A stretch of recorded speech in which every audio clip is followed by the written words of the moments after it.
mayordomía. No se queden, vénganse para que aprendan. Igual después del hermano pastor va a venir el hermano Enrique, va a llevar una secuencia de 3 enseñanzas que viene siendo el rapto, la segunda venida de Cristo y el reino mileniario. No puedo ni hablar el español ya, dice el inglés se me está olvidando. Gloria a Dios. Padre, te doy gracias, te doy honra, Señor, en esta noche por tu bendita palabra. Yo vengo y me pongo en tus manos y te pido que unjas mi mente, que unjas mis labios y que me des sabiduría de lo alto, Señor, para poder yo exponer tu palabra en esta noche. En esta noche, Señor, yo echo fuera todo espíritu contrario al tuyo, Señor, ese espíritu de sueño, Señor, espíritu de división. En esta noche lo echamos fuera, Señor. Sí, Señor, todo lo que esté estorbando, y declaramos presencia suya, declaramos presencia del Espíritu Santo en esta noche enseñando, Señor. Toque las mentes, los corazones de las personas que están aquí presentes, Señor. Sí, Señor, en el nombre de Cristo Jesús le damos honra y le damos gloria. Bendito y alabado sea por siempre.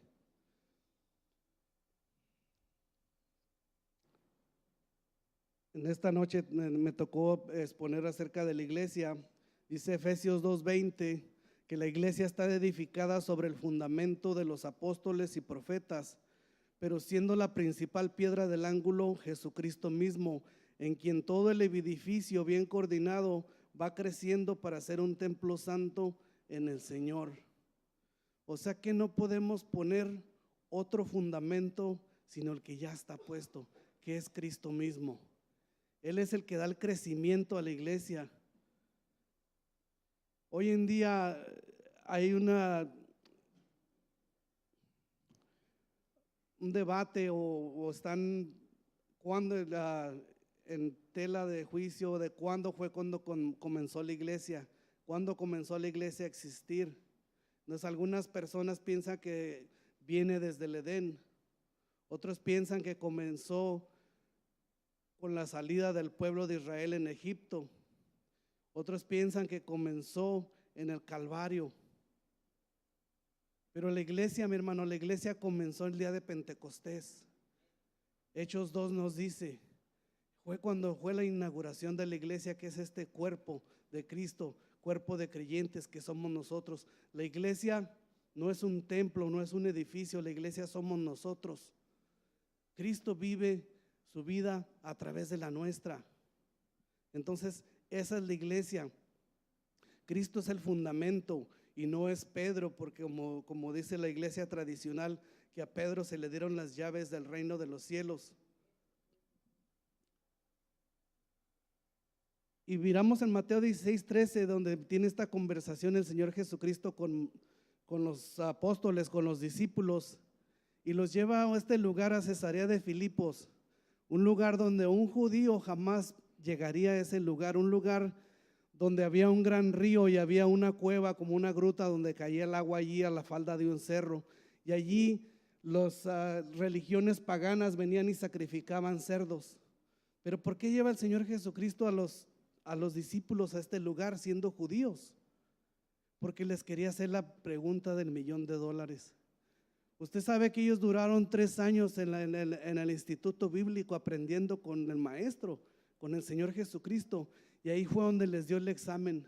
Ahí les hizo el examen final, les dijo, ¿quién dice la gente que soy yo? Y ellos dijeron, pues algunos dicen que eres Juan el Bautista, otros dicen que eres Elías. Dijo, pero ¿ustedes quién dicen? Y fue donde Pedro, el arrebatado, dijo, tú eres el Cristo, dijo, el Hijo del Dios viviente. Dice, bienaventurado eres Pedro, porque no te lo reveló ni carne ni sangre, sino mi Padre que está en los cielos. Y a Pedro se le dieron las llaves del reino. ¿Pero qué son las llaves del reino? Antiguamente en el Antiguo Testamento los escribas cargaban una llave en su cinturón, pero no era porque iban a abrir una puerta ni nada, sino que era la llave de la ciencia, la llave de la sabiduría. Entonces, lo que el Señor Jesucristo estaba diciendo, a ti te voy a dar las llaves, te voy a decir un secreto de cómo entrar en el reino de los cielos. O sea que Pedro es Petros, es la piedra, pero Cristo no es una piedra cualquiera, Cristo es Petra, y Petra es una peña grande que tiene cimiento profundo, y ese es Cristo, mi hermano. Entonces, Cristo es la base de la iglesia, es el fundamento. No es Pedro, no es José Smith, no es Charles Russell, no es ninguno de estos fundadores de religiones. Cristo es el fundamento. Mire, yo escuchaba el otro día la radio porque me gusta escuchar la radio en inglés. En las tardes hay un programa muy bueno que se llama To Every Man an Answer, de apología. Y me gusta escuchar ese, y escuché a estas personas que ellos ya estaban muy avanzados en el estudio de lo que es la religión de los santos de los últimos días. Y decían ellos que en sus enseñanzas, en su templo, a ellos les enseñan que cuando José Smith murió, la sangre que él derramó, dice que fue para completar la remisión de nuestros pecados, para completar nuestro rescate. Esa es una blasfemia. Nosotros no necesitamos la sangre de un pecador para que nos pueda limpiar de nuestros pecados. Él necesita el perdón de Dios. Entonces, la iglesia comenzó en Hechos 2, el día de Pentecostés es cuando comenzó la iglesia. Esa fue la gran inauguración.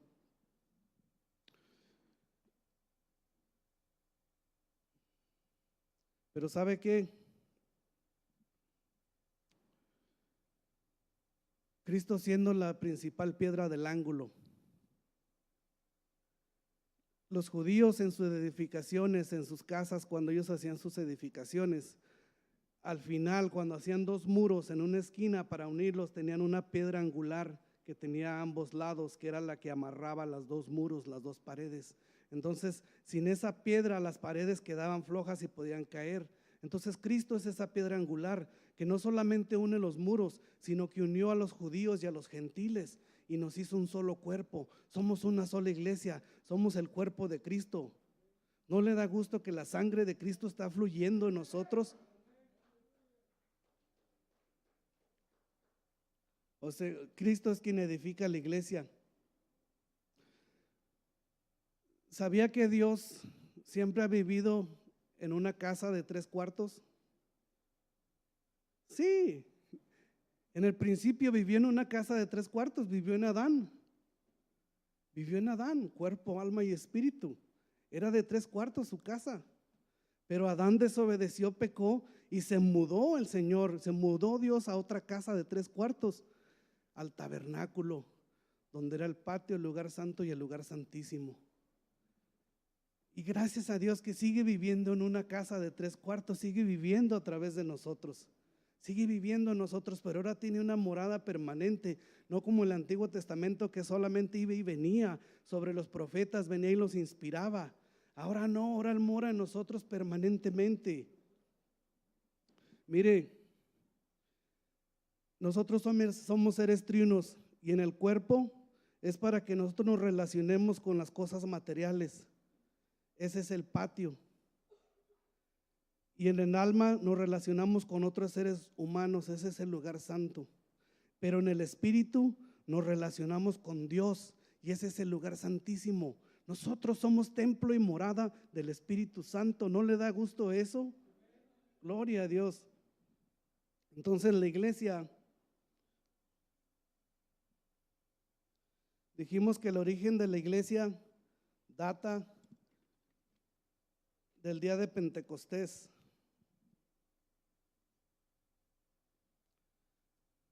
El término iglesia, el griego, se compone de la preposición ek, que quiere decir fuera, y el verbo kaleo, que significa llamar.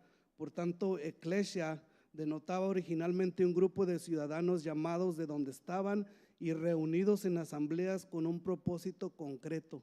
¿Sabía que la iglesia eran reuniones que no necesariamente tenían que ver con religión? Eran reuniones y de ahí tomó forma esta palabra eclesia, lo que ahora conocemos como la iglesia. Pero somos gentes que fuimos llamados fuera de este mundo para servir al Dios vivo. Nosotros fuimos llamados a ser santos. Estamos en este mundo, pero no somos de este mundo. Yo soy peregrino.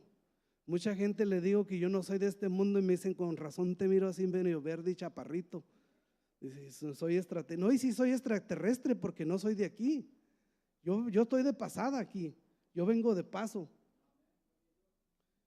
Dice la Biblia en Efesios 2:19, si es que ya no sois extranjeros ni advenedizos, sino conciudadanos de los santos y miembros de la familia de Dios. Wow, gloria a Dios. Si usted quiere que le den la ciudadanía, mi hermano, ¿para qué quiere ciudadanía de este país o de otro país si usted tiene la ciudadanía del cielo? ¿Sabe que en el cielo no hay muros? ¿En el cielo no hay fronteras? Ahí no hay muros, no hay fronteras. Sí, ahí en el cielo solamente va a haber una raza y va a ser la raza humana y van a ser los redimidos. Vamos a tener un cuerpo glorificado, mi hermano. Ya no va a haber más gentil, ni griego, ni hombre, ni mujer, ni esclavo, ni libre. Todos vamos a ser uno en Cristo Jesús.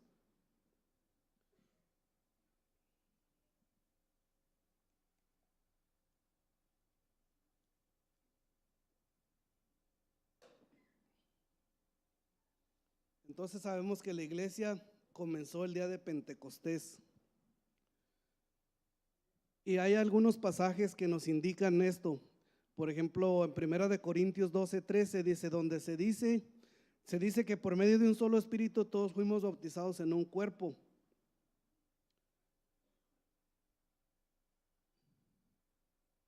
Dice, este espíritu llamado también Consolador ha de venir según la promesa del Señor después de su ascensión. Entonces, quiere decir que después de que Cristo subió al cielo, fue cuando vino el Espíritu Santo, y el Espíritu Santo fue el que inauguró la iglesia. El Espíritu Santo es el que trae el crecimiento a la iglesia. El Espíritu Santo es el que da los dones a la iglesia para edificación de la iglesia.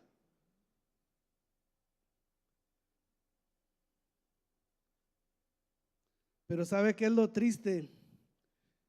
Que en los miembros de la membresía de la iglesia, los miembros de la iglesia, la nota triste es que existen personas que piensan pertenecer a la iglesia, ya sea porque son familiares de verdaderos creyentes o porque simplemente les llama la atención algunos aspectos como la liturgia, no sé, a lo mejor la alabanza, la música, los programas que hay en las iglesias.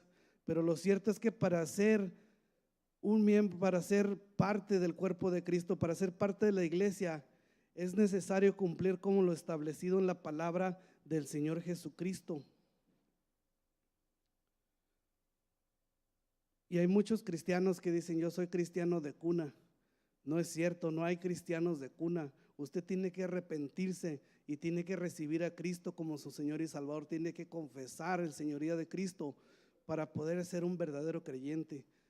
Dios no tiene nietos ni tiene sobrinos, solamente tiene hijos.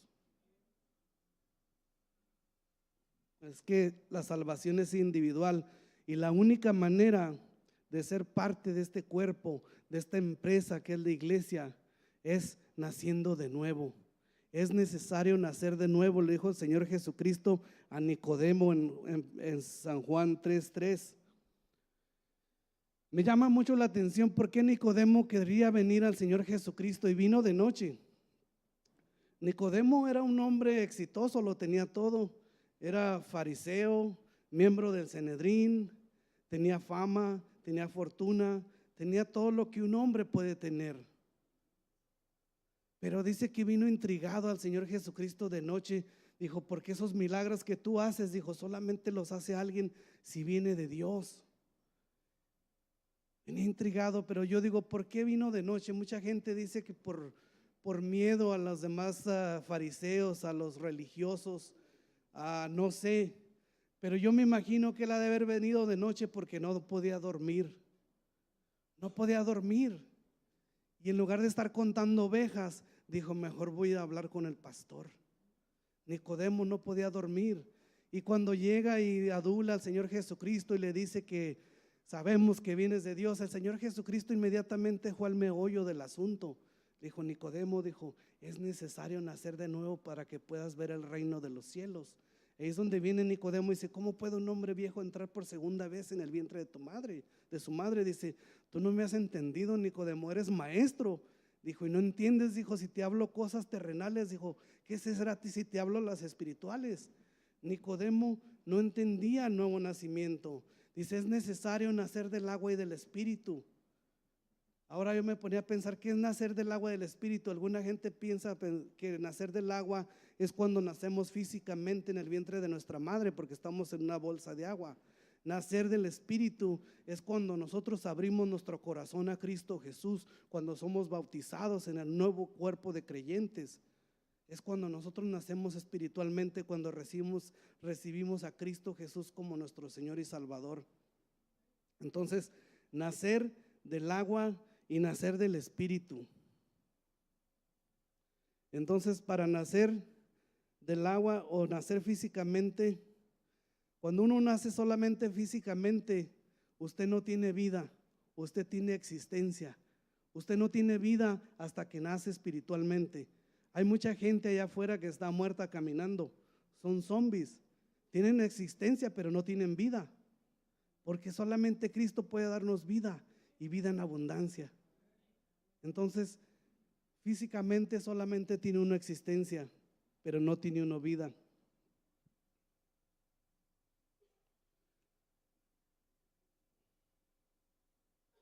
Mucha gente piensa que el nuevo nacimiento es cuando un ranacuajo se convierte en rana.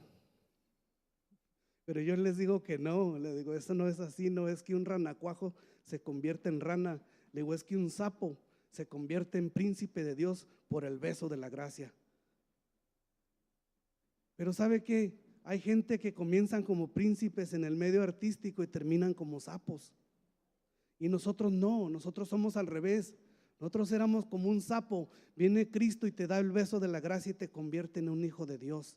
Eso es lo que somos nosotros, somos hijos de Dios, somos príncipes. Somos coherederos juntamente con Cristo Jesús. Entonces, un nuevo nacimiento produce un carácter también. Es por eso que mucha gente, yo le digo, si tu religión no te ha cambiado, entonces cambia tu religión. Pero ¿por qué tiene que nacer una persona de nuevo? ¿Por qué es necesario nacer de nuevo? Es por la innegable pecaminosidad del hombre. Si alguien piensa que puede entrar al cielo sin haber nacido de nuevo, está equivocado. O no sabe cuán pecador es él, o no sabe cuán santo es Dios. Es necesario nacer de nuevo para poder entrar en el reino de los cielos. Usted sabe que en un nacimiento físico se necesita una concepción para poder nacer, y se oye como una concha, como un pan de dulce, ¿verdad? Pero no, es una concepción. Es una concepción para poder nacer. Entonces, en un nacimiento físico, el padre proporciona el esperma, la madre proporciona el óvulo o el huevo, y cuando estos dos se unen, se realiza la concepción en el vientre de la madre, y ahí es donde nace uno físicamente. Pero ¿sabe que el nacimiento espiritual es parecido al nacimiento físico? ¿Y cuáles son los padres espirituales? La palabra de Dios es el Espíritu de Dios. Son los dos padres espirituales, el agua y el Espíritu. El agua es símbolo de la palabra de Dios. El padre en el nacimiento espiritual es la palabra de Dios, y la madre es el Espíritu Santo de Dios en un nacimiento espiritual. Pero ¿qué del vientre? Entonces cuando la palabra de Dios se une con el Espíritu de Dios, es cuando uno nace espiritualmente. Pero usted dice, ¿pero qué del vientre? El vientre es la fe. Ahí es donde nosotros somos concebidos, en la fe. Por ejemplo, ahorita mucha gente puede nacer de nuevo porque yo estoy hablando la palabra de Dios y el Espíritu Santo está aquí actuando en sus corazones. Y la fe es el vientre para que uno pueda nacer de nuevo. Y no importa cuán grande o cuán chico seas, cuántos años tengas viniendo a la iglesia, si no has nacido de nuevo, no vas a poder entrar en el reino de Dios. Es necesario nacer de nuevo. ¿Sabe qué es lo bonito? Que uno nace una sola vez. Yo nunca he visto a alguien que nazca dos veces físicamente, y espiritualmente es lo mismo. Cuando usted nace espiritualmente es un solo nacimiento, no vuelve a nacer uno. Yo llevo la sangre de mis padres físicamente, soy una extensión de la vida de mis padres. Ellos transmitieron su vida física a mí. Yo soy una arreola de nacimiento y nunca voy a dejar de ser una arreola. Yo cuando era joven me portaba mal y mis padres venían y me disciplinaban, pero yo nunca dejé de ser su hijo. De igual manera, cuando usted nace espiritualmente, su padre espiritual lo puede disciplinar Dios, pero usted nunca va a dejar de ser un hijo de Dios. Nunca va a dejar de ser un hijo de Dios. Así como yo soy una arreola hasta que el día que me muera, nosotros vamos a ser hijos de Dios por una eternidad. Gloria a Dios, bendito sea Señor. Entonces, es necesario nacer dos veces para morir una sola vez. Porque si nacemos una sola vez, tendremos que morir dos veces. Y no sé si me entendió el trabalenguas. Es necesario nacer dos veces, nacer físicamente, nacer espiritualmente, para que solamente muera físicamente una vez. Pero si usted nace una sola vez, si usted nace físicamente, usted va a tener que morir dos veces. Va a tener que morir físicamente, dejar de ser, y al final la segunda muerte, que es la separación eterna de Dios. Entonces yo no sé si alguien aquí quiera nacer de nuevo, si todos seamos nacidos de nuevo en este lugar. Eso es lo bueno. Entonces es un requisito indispensable el nacer de nuevo para formar parte de la familia de Dios. Es como nuestra acta de nacimiento. Cuando usted llegue allá al cielo, usted va a mostrar ahí las arras del Espíritu, la promesa de que esto solamente es algo, es como el down payment, es como el enganche de la vida venidera, de lo que vamos a experimentar en la vida eterna. Dice la palabra de Dios en Juan 1:12, dice, mas a todos los que le recibieron, a los que creen en su nombre, se les dio potestad de ser hechos hijos de Dios. Se les dio la autoridad, se les dio el poder de ser hechos hijos de Dios. ¿Sabía que el Señor Jesucristo a los suyos vino y los suyos no lo recibieron? Pero gracias a nosotros que hemos abierto nuestro corazón al mensaje de Dios. Dice, a todos aquellos que le recibieron, los que creen en su nombre, les dio potestad de ser hechos hijos de Dios.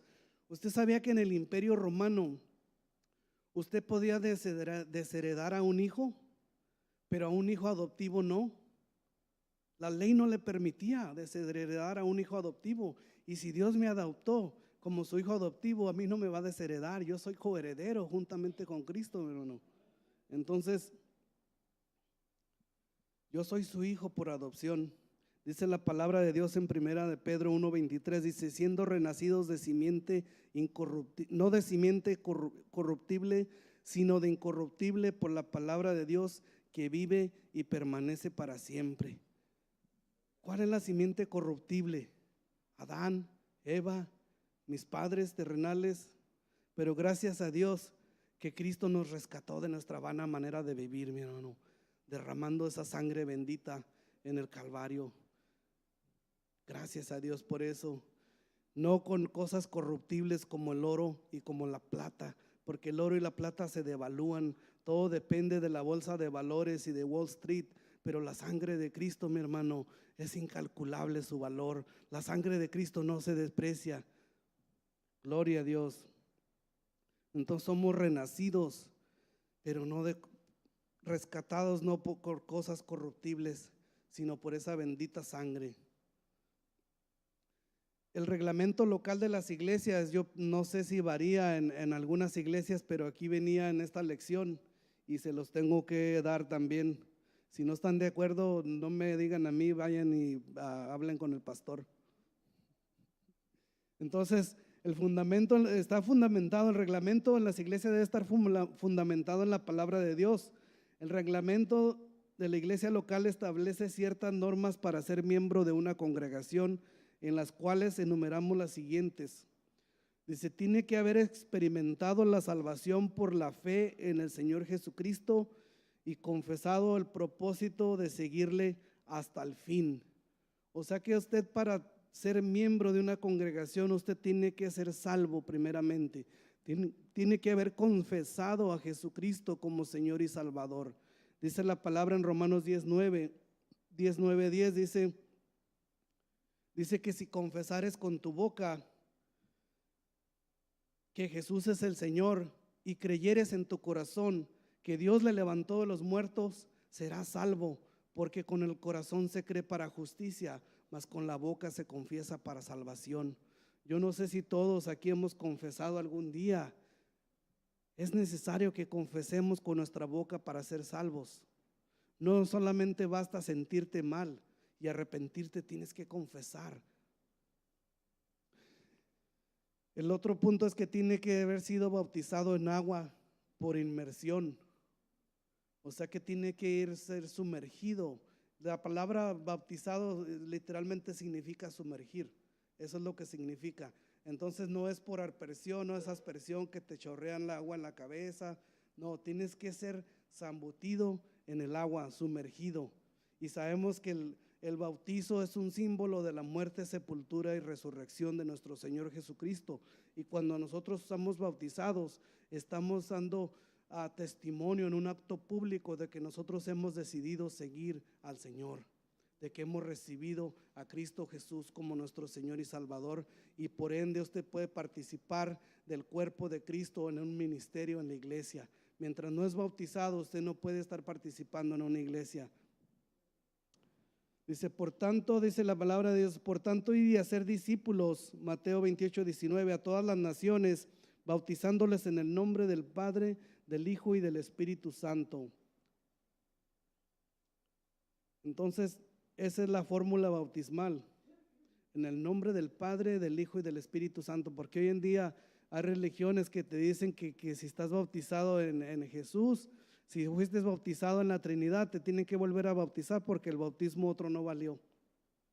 Pero aquí nos está diciendo el Señor Jesucristo que somos bautizados en el nombre del Padre, del Hijo y del Espíritu Santo. Entonces, otro de los reglamentos es estar casado. Dice,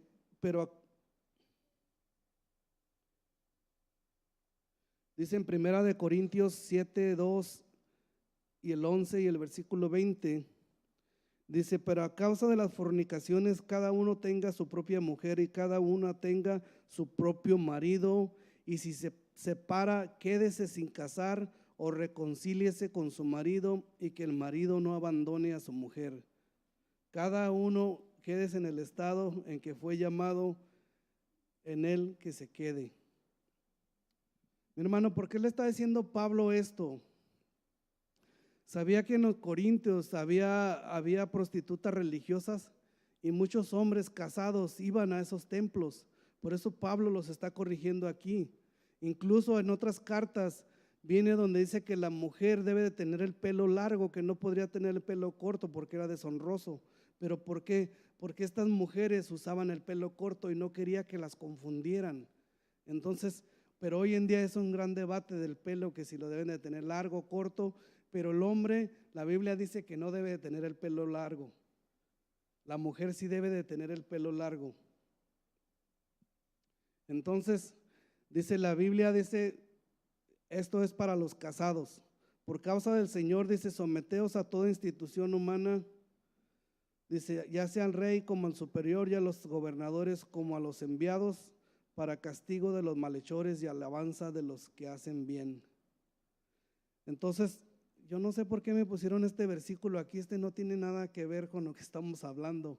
Ese libro está mal, lo voy a tener que mandar cambiar. Entonces, el punto número 4 es haber recibido oficialmente la ceremonia correspondiente, habiendo firmado el pacto de feligrés. El propósito de un reglamento es fijar un mínimo de normas basadas en la Escritura que sirvan como base para la comunión y práctica entre los miembros de la iglesia local, el pastor y la iglesia nacional. Entonces, cada miembro debe de cumplir con sus privilegios, pero también con sus obligaciones, ¿verdad?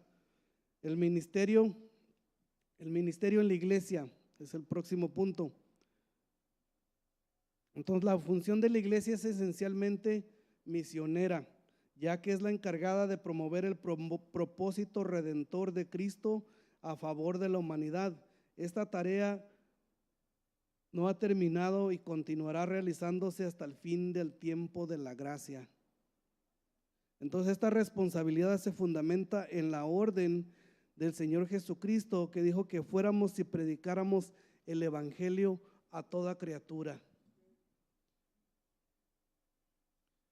Dice en Mateo 28, 18, 20, dice: Jesús se acercó y les habló diciendo: toda potestad me es dada en el cielo y en la tierra. Por tanto, id y hacer discípulos a todas las naciones, bautizándoles en el nombre del Padre y del Hijo y del Espíritu Santo, enseñándoles que guarden todas las cosas que os he mandado. Dice: y he aquí yo estoy con vosotros todos los días hasta el fin del mundo. Amén. Entonces, es un mandato, mi hermano.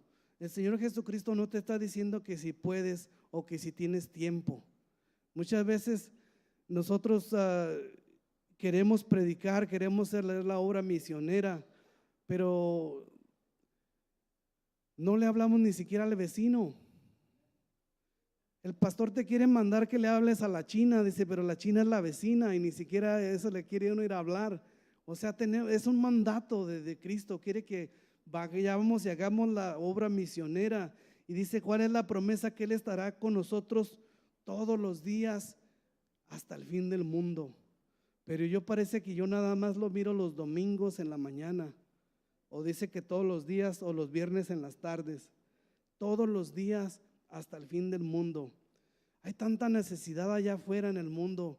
Yo miro seguido en la tienda, en el Home Depot, en la tienda donde, ay no, aquí está mi señora, me va a oír, en el Quick Trip, porque luego me prohíbe que vaya y agarre pan con café y tengo que esconder los recibos. Pero luego miro ahí miro la gente afuera con necesidad y digo yo, Dios mío, y en veces les quiero hablar el inglés y se me falla, pero algún día yo sé que sí. Pero ¿sabe qué? Los que sí tienen un gran celo son los testigos de Jehová. Ahí me los encuentro en el estacionamiento del Home Depot dando sus papelitos. Digo yo, wow, le digo, qué bueno sería hacer eso. Pero es bien triste porque todos los que están esparciendo mentiras están bien organizados, y nosotros que tenemos la verdad, mire cómo estamos muchas veces divididos. Y tenemos la verdad, es verdad que tenemos la verdad, y muchas veces nos dividimos. Se dividen las iglesias muchas veces porque no se ponen de acuerdo en el Padre Nuestro. Dice que dice perdona nuestras ofensas, y otro dice perdona nuestras deudas. Y se dividen, y dice unos regresan a sus antiguas ofensas y otros a sus antiguas deudas. ¿Por qué? Porque no nos ponemos de acuerdo. Entonces Marcos 16, 15, 17 dice: les dijo: ir por el mundo y predicar el evangelio a toda criatura, y el que creyere y fuere bautizado será salvo, mas el que no creyere será condenado. Y estas señales les seguirán a los que creen en mi nombre: echarán fuera demonios y hablarán nuevas lenguas. Mi hermano, Cristo te está dando la autoridad. Pero ¿sabe qué? Para que usted pueda tener esa autoridad es necesario vivir una vida en santidad. Porque si usted no está en santidad, usted no va a echar fuera nada. Si usted no vive en santidad, usted no va a hablar lenguas. Bueno, sí va a hablar lenguas, pero de esas de sapos y culebras. Es necesario vivir en santidad para que Dios lo use a uno.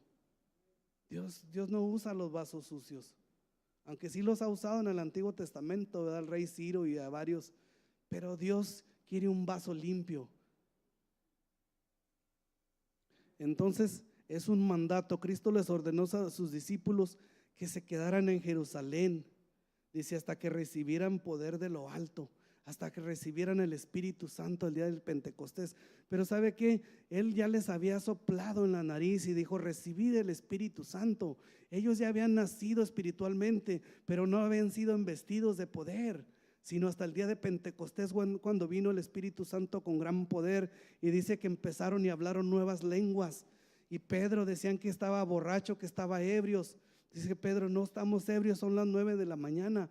Pedro predicó un gran sermón, y en ese día 3,000 piedras vivas se añadieron al edificio, al cuerpo de Cristo, a esa piedra angular. 3,000 piedras vivas. Y más adelante Pedro juntó otras 5,000 piedras. Yo no sé por qué Pedro decían que era pescador, si más bien yo creo que como que era constructor. Pero ahí está la clave, cuando dijo la llave del reino de los cielos. Ese era gran sermón. Usted tiene la llave y yo tengo la llave. ¿Sabe cuál es la llave? La llave es el arrepentimiento. Cuando usted predica la palabra de Dios y la gente se arrepiente, está agarrando la llave para entrar en el reino de los cielos, pero es necesario nacer de nuevo. Entonces, San Juan 20, 21 al 23 dice: entonces Jesús les dijo otra vez: pasa a vosotros. Aquí es donde les sopla en su nariz y dice que reciben el Espíritu Santo. Entonces, pero ¿sabe qué? Ellos después del día de Pentecostés se quedaron muy a gusto ahí en Jerusalén. ¿Y sabe qué es lo que tuvo que pasar para que ellos pudieran salir a predicar el evangelio en Judea, en Samaria y hasta los confines de la tierra? Que tuvo que haber una persecución. Hubo una persecución para que el evangelio pudiera ser expandido. Y sabe que lo que nosotros estamos sufriendo ahorita en este país, los latinos, es una persecución. ¿Pero por qué?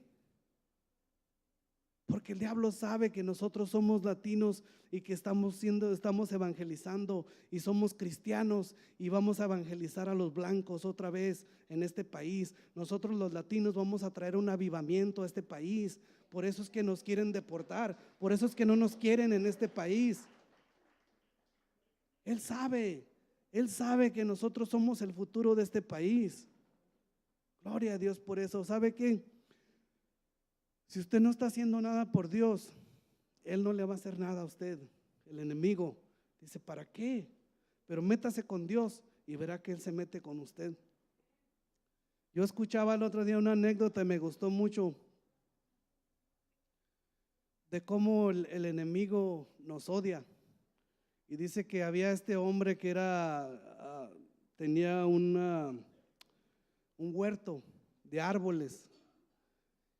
Y tenía un árbol bien bonito en el centro del huerto, pero tenía un enemigo, y dice que ese enemigo vino de noche y empezó con un hacha a derribar el árbol ese, precisamente ese árbol que era el más bonito de todo el huerto. Dice que empezó con su hacha a tumbar ramas, a cortar el tronco, y le cayó una rama encima, y todavía con una rama encima dice que todavía le tiraba los hachazos al tronco, todavía. Y llegó el dueño del huerto en la mañana, y llegó el dueño del huerto y miró al hombre allí, a su enemigo tirado allí, todavía lo maldecía, lo injuriaba porque había cortado su árbol. Y el dueño del huerto venía y traía un plano. Le dijo: mira, gracias, porque ahí es donde voy a edificar mi casa. Le digo: gracias. Entonces el enemigo quiere derribar tu árbol, que te quiere derribar, pero no sabe que Dios está edificando una casa en ti. El diablo trabaja para Dios. Lo que él hace para mal, Dios lo torna para un bien. Él vino y cortó el árbol, dijo: Dios, gracias, dijo, porque aquí voy a edificar mi casa. Y ¿sabe qué me gusta? Que él habita en casa de 3 cuartos. Y yo tengo 3 recámaras, precisamente, mi cuerpo, mi alma y mi espíritu. Gloria a Dios por eso. Entonces, ya hasta me salí para otro lado, ya ven, no me saquen del tema.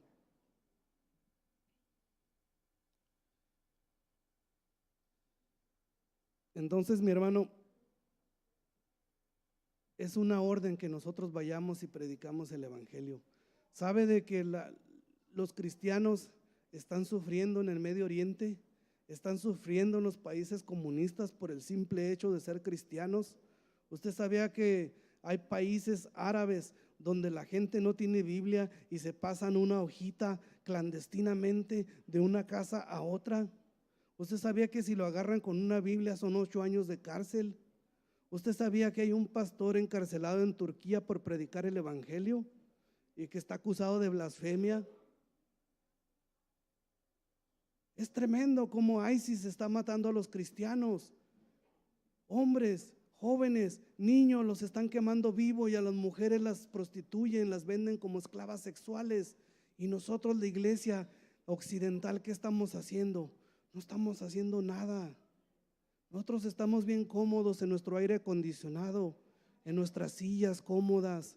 Y hay gente que está sufriendo allá, mi hermano, por llevar el evangelio a todas estas almas perdidas. Yo te pregunto, ¿qué estamos haciendo por la obra? ¿Qué estamos haciendo? Yo me pongo a mí mismo porque yo no estoy haciendo nada. Por eso esta pregunta es para mí. ¿Qué estás haciendo, Mario?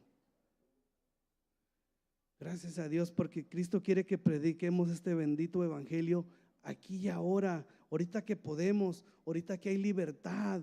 Sabía que la otra vez estaba oyendo en Cuba dice que el evangelio ya no está restringido, pero aún tienen espías adentro de las iglesias. Y hay espías y el pastor no sabe quiénes son los espías y él está predicando y los espías están apuntando. En cuanto diga algo mal en contra del Estado, automáticamente van y le ponen dedo y le cierran la iglesia o lo meten a la cárcel. Y cuenta este espía, dice que él duró 3 meses espiando una iglesia. ¿Y sabe qué? Tuvo una concepción, tuvo un encuentro ahí, el Espíritu de Dios y la palabra de Dios se unieron y dio a luz un nuevo nacimiento. Un espía que era del Estado y resultó siendo cristiano después. Pero así es, mi hermano. En Yugoslavia hay un libro muy bonito que me gusta de este señor, se llama Richard algo, no recuerdo su apellido, pero él habla de los países comunistas, cómo predican el evangelio, cómo los encarcelan y da un testimonio tremendo. Y dice que él estaba en una iglesia en un tiempo, dice que no sé en qué país,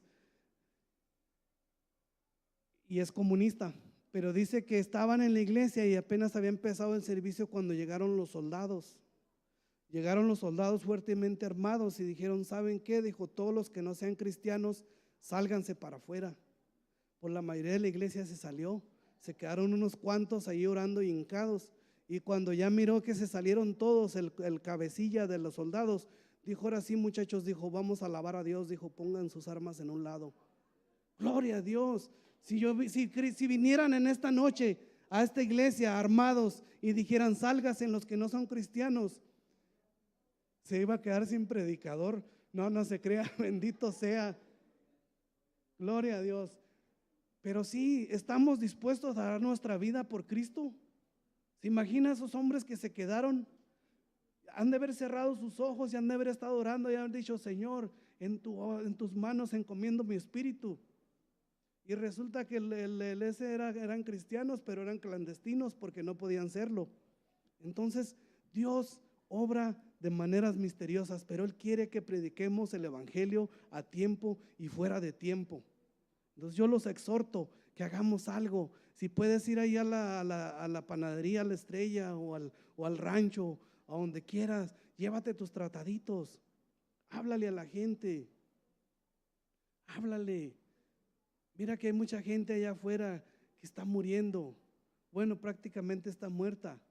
Y nosotros no estamos haciendo nada por las almas.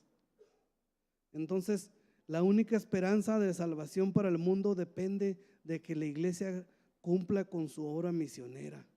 Esa es la única esperanza. ¿Y sabe qué? El tiempo es corto. El tiempo es corto. Cristo viene. Cristo está a la puerta de la esquina. Cristo está tocando las puertas. ¿No ha mirado todo lo que está sucediendo en Medio Oriente con Rusia, con Irán, con la China, todos estos países que se van a unir para la gran batalla final? Ahorita es el preámbulo. Pero ¿sabe qué, mi hermano? Démosle gloria a Dios porque nosotros no vamos a estar aquí. Nosotros vamos a estar allá arriba mirando vía satélite todos los acontecimientos y los juicios de Dios desde arriba, para después venir. Todos vamos a venir con el Señor Jesucristo a tomar posesión de lo que es nuestro, de la tierra. Vamos a vivir el reino milenial aquí. ¿No le da gusto eso? No le da gusto como para salir y hablarle a una alma, porque Dios nos va a pedir cuentas, nos va a decir, ¿qué hiciste? Un cristiano que no trae almas al cuerpo de Cristo, mi hermano, algo tiene. Tenemos que hablar. Si no, las piedras hablarán. Gloria a Dios. Entonces tenemos que edificarnos unos a los otros en la iglesia. Tenemos que usar los dones que Dios nos dio. En Efesios 4:16 dice: de quien todo el cuerpo bien concentrado y unido entre sí por todas las coyunturas, que se ayudan mutuamente según la actividad propia de cada miembro, recibe su crecimiento para para ir edificándose en amor. Mi hermano, tenemos que usar nuestros dones y tenemos que usarlos para bien de la iglesia, para edificación de la iglesia. ¿Sabe de que hay muchos dones que la gente no les llama la atención? Y el uno de ellos, el don que es más descuidado, es el don de servir. El don de servir es el don de diácono.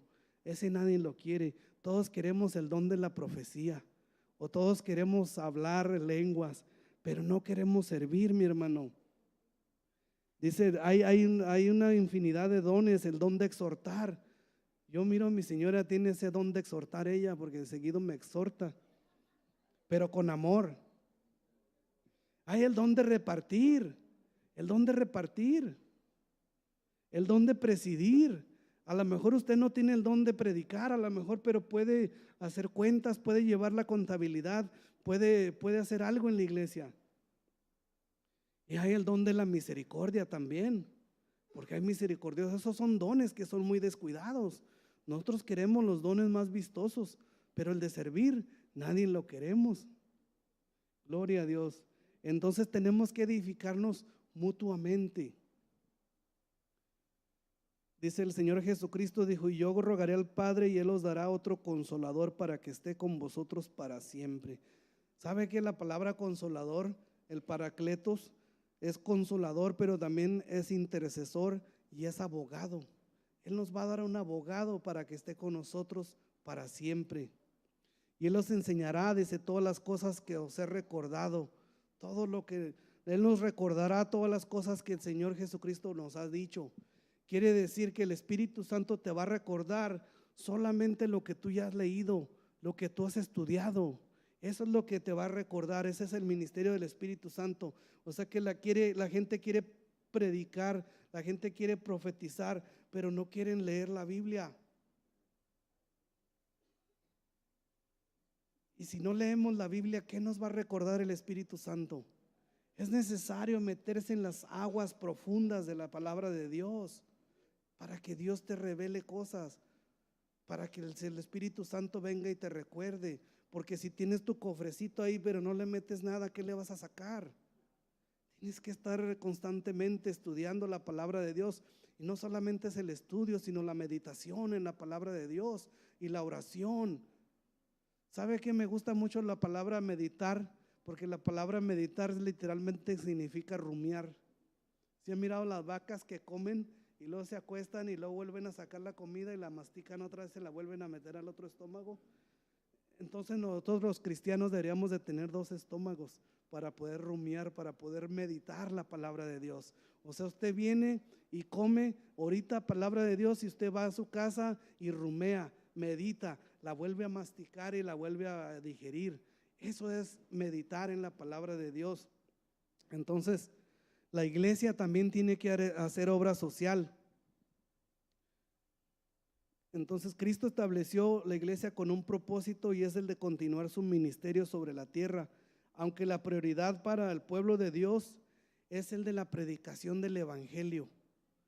Esa es la prioridad número uno, predicar el evangelio. Sí, tienes que ayudar a los pobres, tienes que visitar a los huérfanos, a las viudas, al necesitado. Tenemos que ayudar como iglesia, como cuerpo de Cristo, pero lo primordial es predicar el evangelio.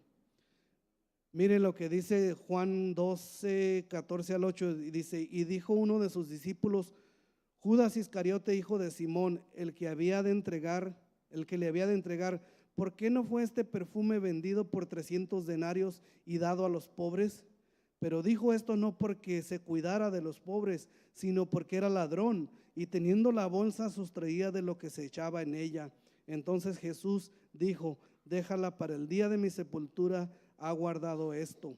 porque a los pobres siempre los tendréis con vosotros, mas a mí no siempre me tendréis. Fíjese, ese era un símbolo, lo estaba ungiendo para su muerte al Señor Jesucristo. Y Judas Iscariote estaba enojado. Dijo, ¿por qué no vendimos ese perfume por $300 y se los dimos a los pobres? ¿Sabía que en las iglesias también hay muchos Judas Iscariotes? De veras, hay muchos Judas. Mucha gente dice, Judas perdió su salvación. Yo le digo, no, Judas nunca tuvo la salvación. Judas nunca fue salvo. El Señor Jesucristo sabía que él sustraía dinero de la bolsa, pero los demás discípulos no sabían. ¿Por qué? Porque cuando estaban en la última cena que dijo el Señor Jesucristo que uno de ellos lo iba a entregar, todos se preguntaron entre sí, dice, ¿quién será? ¿Seré yo? ¿Quién será? Quiere decir que no, ni siquiera por la mente les pasaba que Judas fuera. ¿Por qué? Porque Judas hablaba como cristiano, caminaba como cristiano, andaba como cristiano, pero no era cristiano. Él no era creyente. Judas nunca fue salvo, él nunca fue creyente.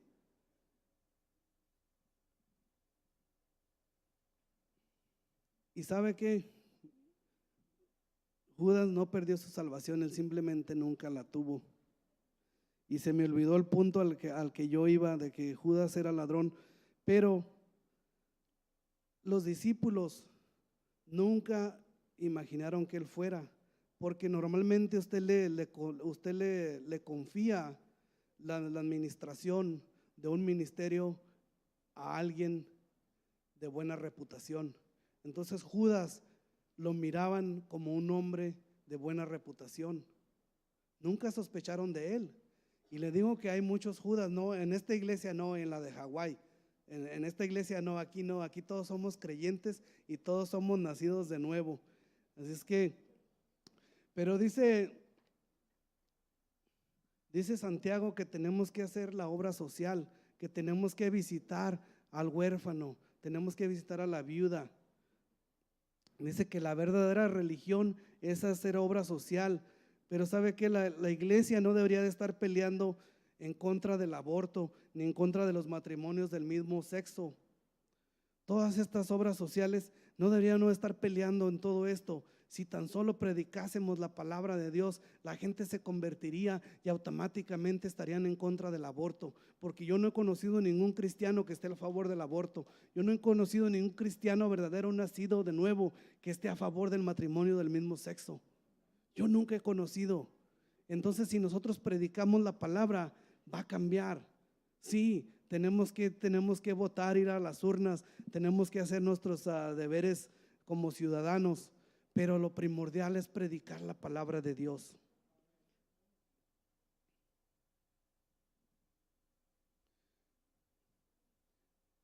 Dice que Dios se agrada de estos sacrificios que hacemos nosotros.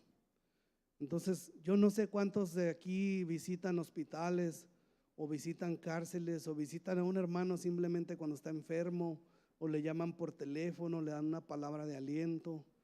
Pero para eso fuimos llamados nosotros, para edificarnos unos a otros.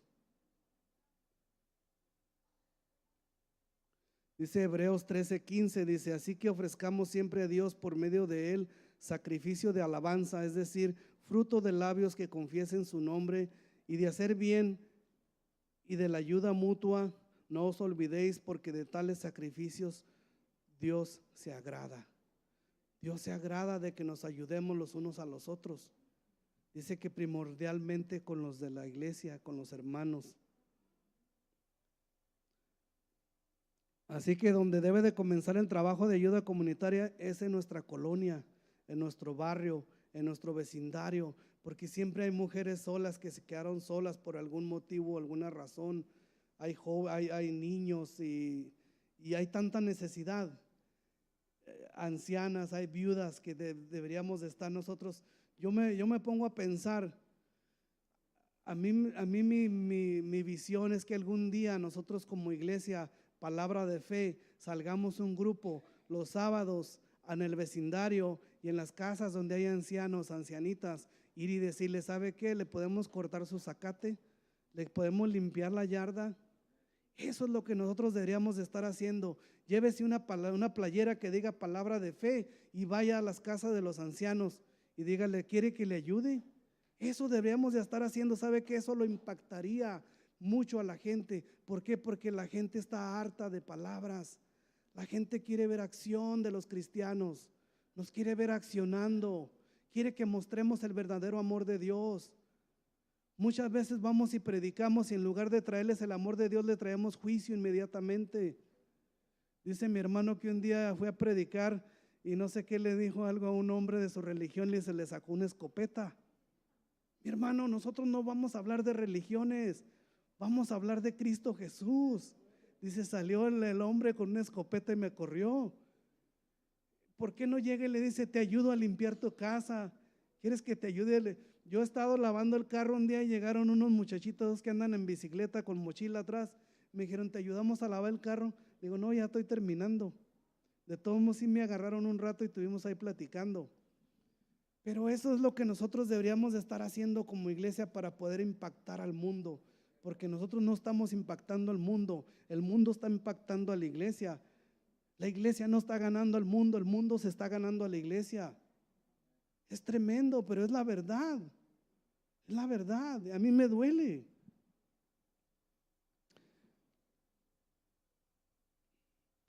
Entonces siempre vamos a tener pobres, dijo el Señor Jesucristo, los pobres siempre los tendrán. Pero ¿sabe qué? Usted, si le da dinero a un pobre, usted lo va a empobrecer más.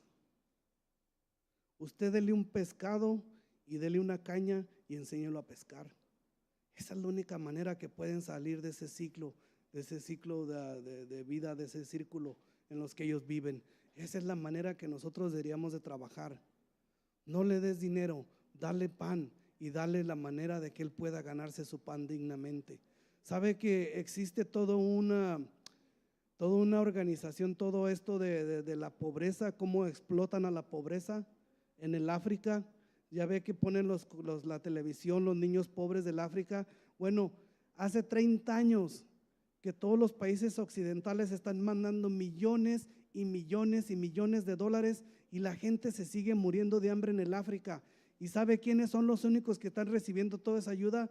Las organizaciones. Tienen grandes oficinas, grandes automóviles de lujo, y es que todo esto es un negocio de la pobreza. A ellos no les importa que la gente deje de ser pobre porque se les acaba su minita de oro. Es tremendo, es triste, pero eso es la verdad. La pobreza en el África genera más dinero que ni el turismo ni cualquier otra cosa. Todo el dinero que uno manda porque te ponen en la televisión los niños pobres. Yo no digo que no mandes, sí manda, pero si es posible, ayuda local primeramente, a tu iglesia, a tu comunidad. Y cuando mandes, fíjate que sea fidedigno ese lugar, esa institución, porque es tremendo, pero eso está pasando. Están explotando la pobreza. Entonces lo mejor es darles una caña para enseñarlos a pescar. Gloria a Dios. Entonces, hermanos, en conclusión, la Iglesia de Cristo es la empresa más importante de todos los tiempos y requiere de hombres comprometidos con Dios y con una visión clara de su voluntad. Yo no sé cuántos de aquí están comprometidos con la obra de Dios. Yo no sé si usted hable con su líder, hable con su pastor, porque hay mucho trabajo, hay mucho trabajo. ¿Sabe qué? Dice la Biblia que la mies es mucha y los obreros son flojos. No, son pocos, perdón. Hay mucho trabajo en la obra. Alondra, pásenle si quieren, yo ya voy a terminar. Hay mucho trabajo en la obra, mi hermano. Nosotros tenemos que comprometernos. No se comprometa con el pastor ni con la iglesia, comprométase con Dios, comprométase con Él. Yo no sé si en esta noche, si hay alguien que no ha nacido de nuevo en esta noche, alguien que le gustaría nacer de nuevo, alguien que quisiera recibir ese regalo de vida. No hay nadie que le gustaría pasar a ser de la familia de Dios. Todos somos de casa, todos hemos recibido la salvación, todos somos creyentes en Cristo Jesús. Qué bueno, gloria a Dios por ellos. Bendito sea, alabado sea, Señor.